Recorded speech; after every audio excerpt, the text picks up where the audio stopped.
만남은 소중합니다.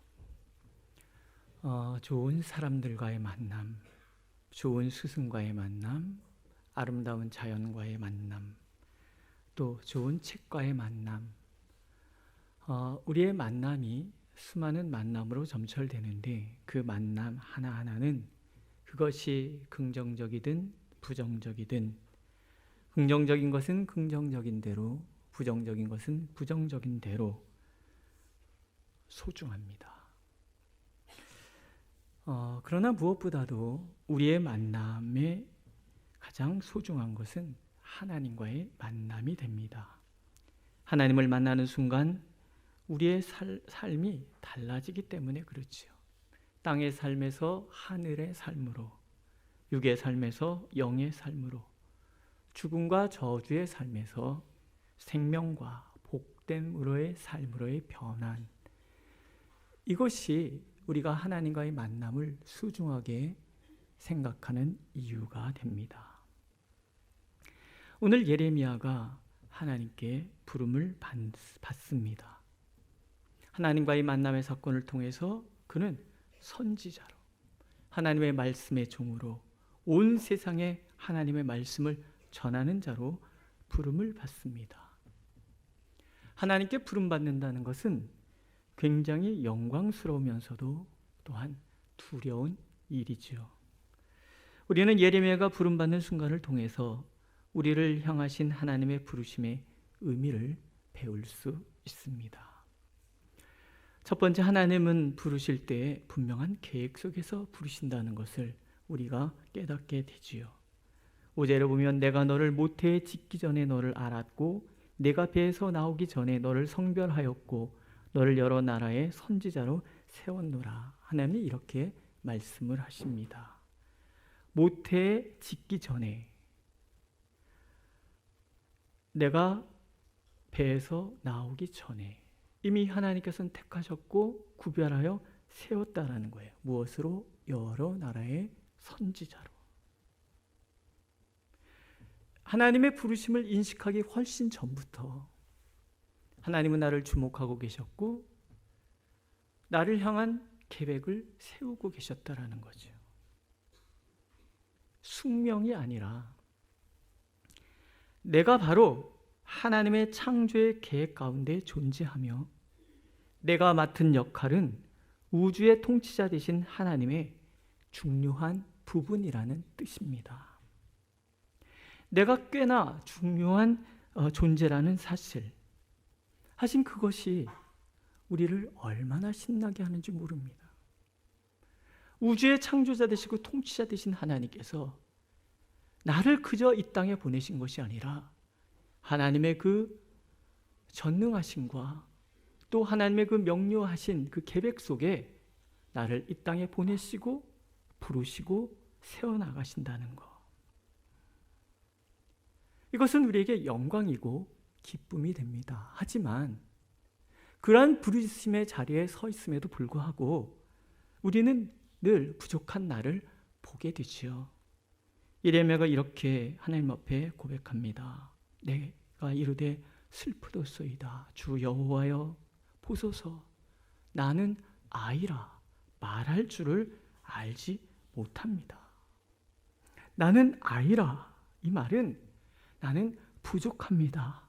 나는 능력이 없습니다. 나는 지혜도 없습니다. 이런 고백이죠.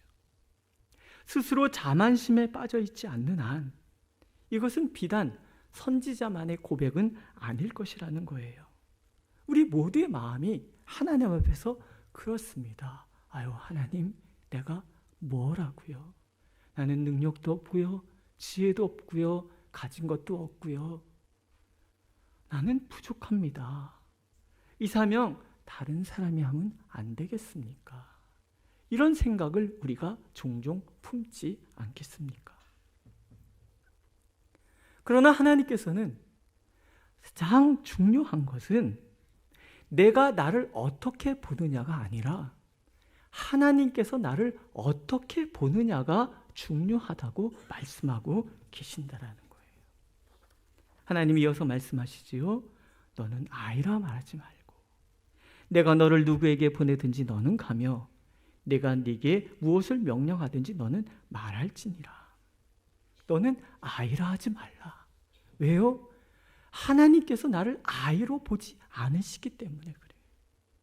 너는 부족하다 하지 말라. 왜요? 하나님께서 능력을 베푸시면 되니까. 너는 지혜가 없다고 말하지 말라.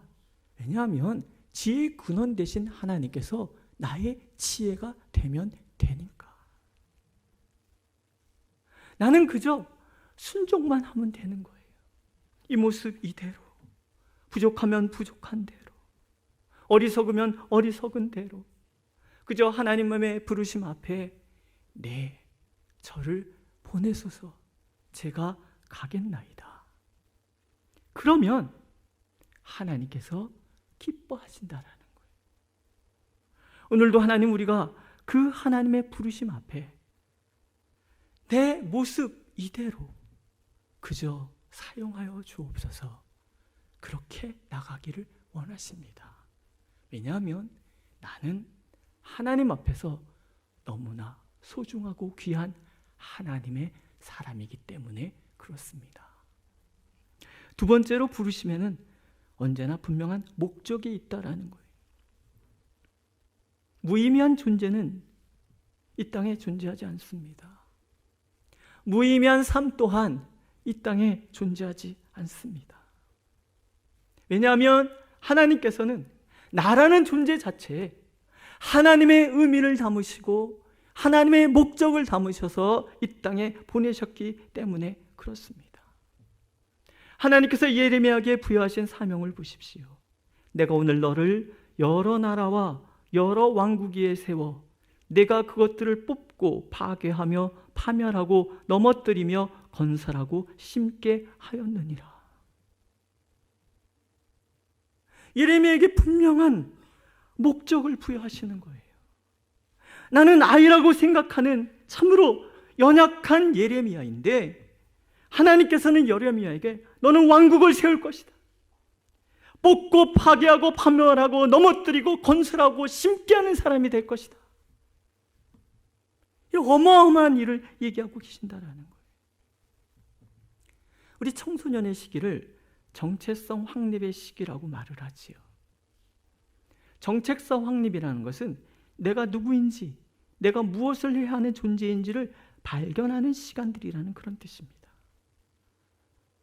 청소년기 자녀를 키워보신 부모님들 다 겪어보신 나머지지만 청소년 아이들이 짜증을 잘 내잖아요.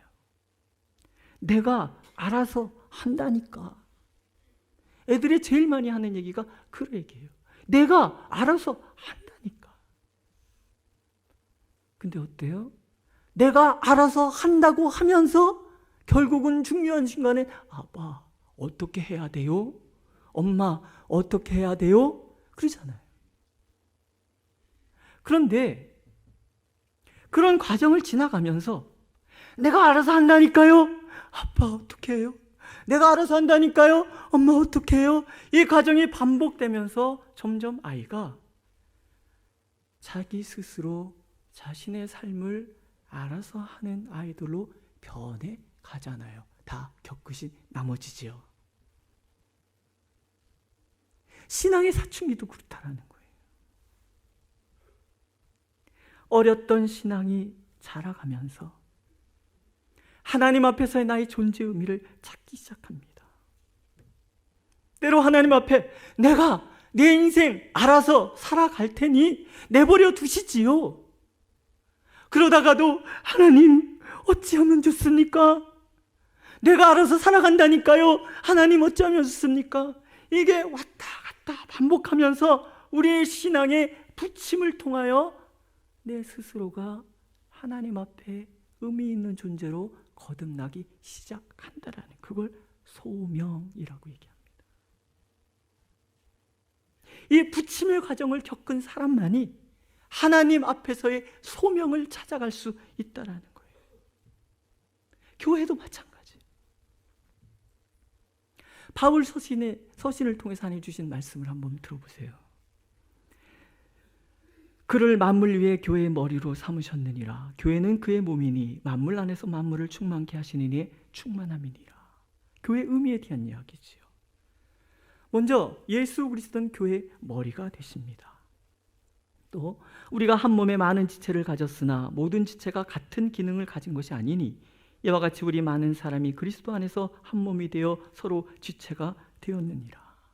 교회라는 것은 머리 대신 예수님 안에서 각 지체가 지체의 역할을 감당할 때 하나가 된다, 몸이 된다, 그런 뜻이에요.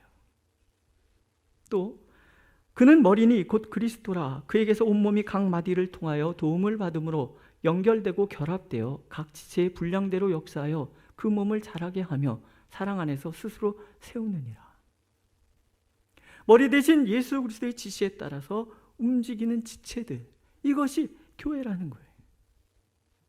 그 얘기는 교회마다 본질적으로 부르심의 소명이 다르다라는 뜻입니다. 수많은 교회가 있지만 제가 부천에 와서 이렇게 보니까 건물마다 교회가 하나씩 있더라고요. 참 교회가 많다. 그러면 부천은 다른 어떤 도시보다 신앙이 좋은 도시일까요? 꼭 그런 것 같지는 않다, 이런 말. 그럼 하나님께서는 저 많은 교회들을 왜 세우셨을까? 여기 이렇게 경인로 타고 이렇게 오다 보면은 기적교회, 저 교회는 기적을 위해서 세워진 교회인가 보다. 은혜와 진리 교회, 저기는 은혜와 진리가 특별히 강한 교회인가 보다. 참된 교회, 뭔가 참된가 보다. 이름이라는 게 사실은 사명과 관계가 되는 거예요. 우리 몸에 여러 가지 지체가 있는 것처럼 교회도 그렇다라는 거죠. 어떤 교회는 눈과 같은 교회가 있고, 어떤 교회는 손과 같은 교회가 있고, 어떤 교회는 발과 같은 교회가 있는 거예요. 그래서 각 마디가 서로 연결되고 결합되어 각 지체의 분량대로 일하다가 보면 이 몸이 자라가는 거예요. 그래서 사랑 안에서 스스로 서가는 것이 이 우주적인 교회의 모습이라는 거예요.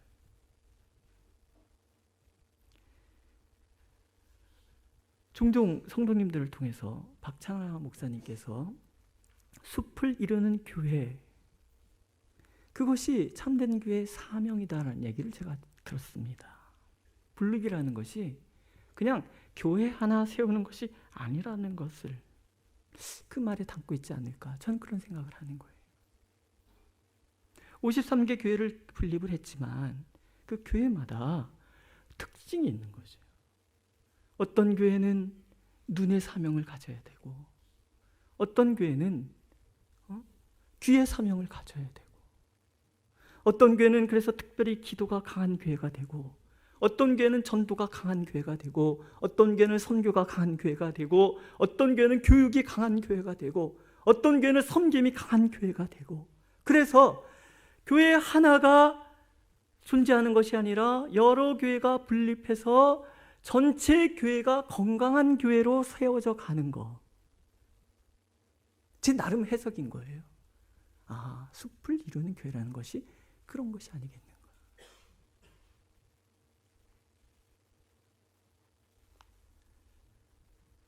세상에는 사람도 많고요, 교회도 많아요. 세워가야 할 사람도 많고 세워가야 할 교회도 많은 거예요. 아직 이 세상이 하나님의 나라가 되지 않았고, 아직도 복음의 빛이 닿지 않는 곳이 너무나 많기 때문에 복음의 사명은 중단할 수 있는 것이 아니라는 거죠. 하나님께서 나를 의미 있는 존재로 만드셨고, 하나님께서 우리 교회를 의미 있는 존재로 세우신 이유, 나이와 능력과 학력과 성별에 관계없이 의미를 향하여 나가도록 우리를 부르신 그 하나님은 교회의 크기와 교회의 전통과 또 교회의 여러 가지 능력과 관계없이, 구성원이 누구냐도 상관없이, 추구하는 가치가 무엇이냐도 상관없이 하나님은 각 교회마다 의미를 부여하여 전진해 가도록 만들어 주셨더라. 목적을 가지고 계획을 가지고 우리를 부르시는 앞에서 우리가 할 수 있는 기도는 한 가지밖에 없는 거예요. 어리석고 미련하오나 나를 주님의 뜻에 합당한 자로 사용하옵소서. 교회를 위해서도 우리가 작고 미약한 교회요나 우리를 주님의 뜻을 이루는 교회 되게 하옵소서. 믿으십니까? 우리가 하나님 앞에서 이 기도가 우리의 기도가 되기를 원하고 계시는 거예요. 그러면 세 번째로 하나님은 이런 약속을 주시는 거예요. 내가 부른 자들, 소명의 삶을 살아가는 자는 내가 반드시 책임져 주리라. 소명 앞에 서면 두렵습니다. 잘할 수 있을까?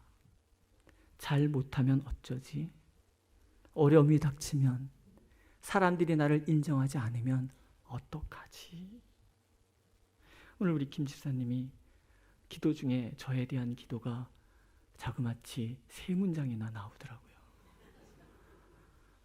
아멘은 했지만 상당히 부담스럽습니다. 어둠 짙은 이 세상 속에 당당한 목사, 말씀을 전하는 목사로 세워 주십시오. 저분은 나에게 너무 많은 것을 기대하고 계시는구나. 부담스러운 거예요. 사실 목사라는 것 자체가 사실은 부담스러운 거예요. 저는 세상에서 하나님 다 시켜도 주는데 제발 목사만은 시켜주지 마십시오. 너무 부담스럽잖아요. 개나 소나 목사 되면 안 되잖아요. 네? 하나님의 종 될 법한 사람만 목사가 되어서 가능하면 저는 목회는 안 하리라. 하나님, 저는 돈 잘 버는 장로가 되게 하셔서 교회 10개를 섬기게 해 주시옵소서. 막 금식하며 기도했었거든요. 근데 지금 목사가 됐어요.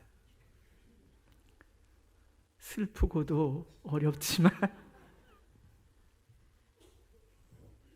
내가 자격이 부족하다고 생각할 때는요, 두려움이 자꾸 커져가는 거예요. 게다가 박창호 목사님 얘기 저희 앞에서 자꾸 하잖아요.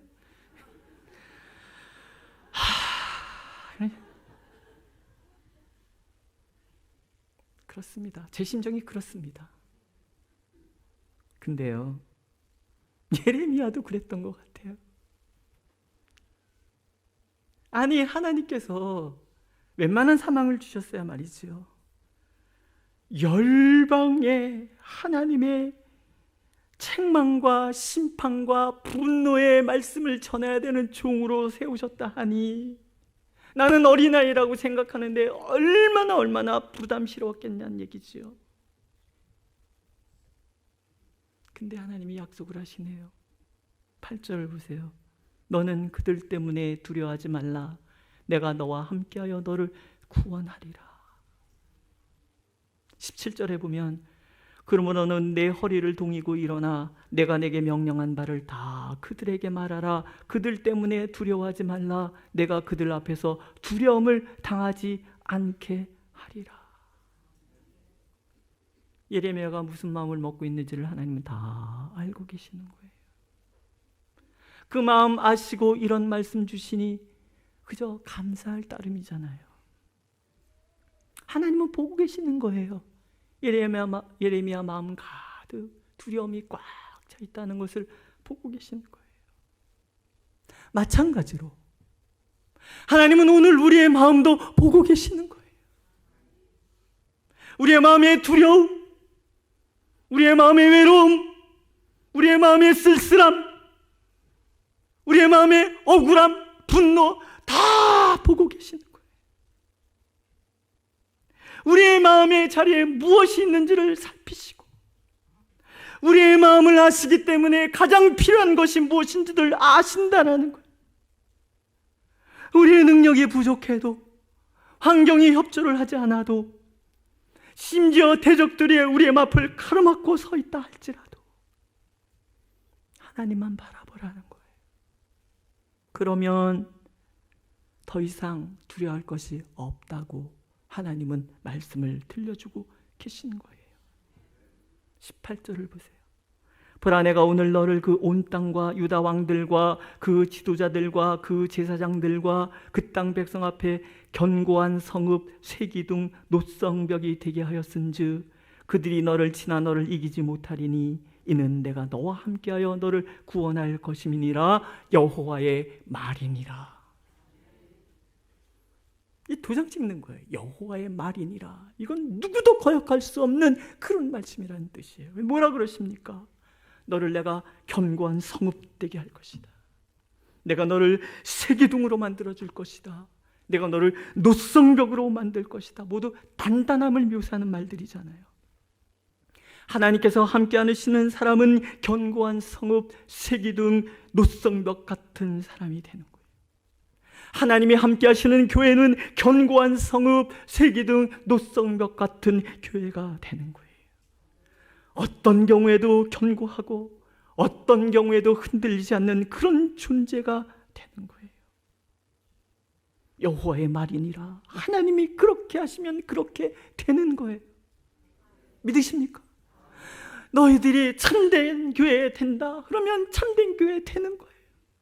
다시 참된 교회 되겠습니다. 하나님이 그렇게 결심하시면 그렇게 되는 거예요. 지난 금요일 새벽에